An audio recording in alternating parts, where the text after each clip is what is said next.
5 amis passionnés, partis à Paris pour s'inspirer du Grand Palais, où art, équitation et escrime cohabitaient, proposent d'organiser un concours hippique international au Palais des Expositions, bâti au centre de Genève, inauguré en 1926.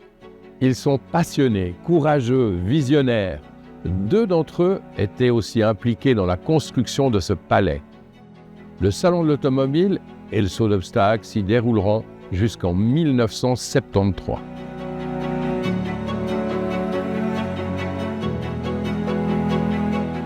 On sent bien à Genève que c'est un concours qui a beaucoup d'histoire et je pense que la grande différence entre vraiment les événements marquants d'un sport, c'est justement cette histoire et cette tradition qui les caractérise.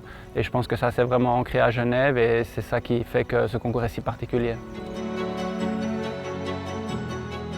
Pour la première, en 1926, les meilleurs Européens sont déjà là. L'Italien Sandro Bettoni avec Scoiattolo qui remporte le Grand Prix.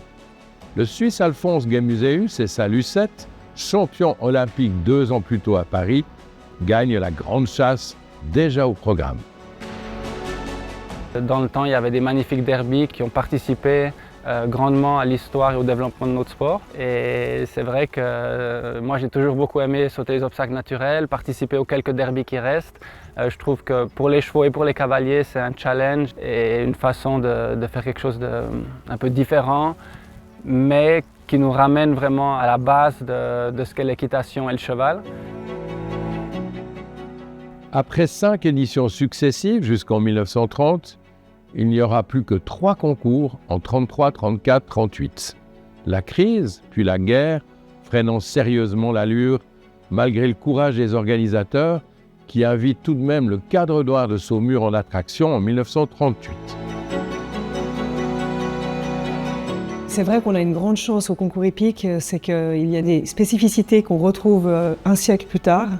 C'est tout d'abord, je dirais, la passion du cheval, parce que c'est quand même finalement ce qui nous anime tous. Et puis l'autre chose, c'est cette amitié entre les membres du comité qui existe depuis le début. Alors évidemment, ça a changé depuis un siècle, mais c'est vrai que c'est la grande force du concours hippique et on le ressent, et on nous le dit souvent, on le ressent vraiment quand on vient chez vous. On sent cette force entre les membres du comité et cette amitié qui fait qu'on a envie de se surpasser, soulever des montagnes. On peut dire que l'état d'esprit des débuts est resté le même aujourd'hui, avec une bande d'amis aux commandes et des bénévoles passionnés, l'âme du concours. Ils sont plus de 700 aujourd'hui, les bénévoles.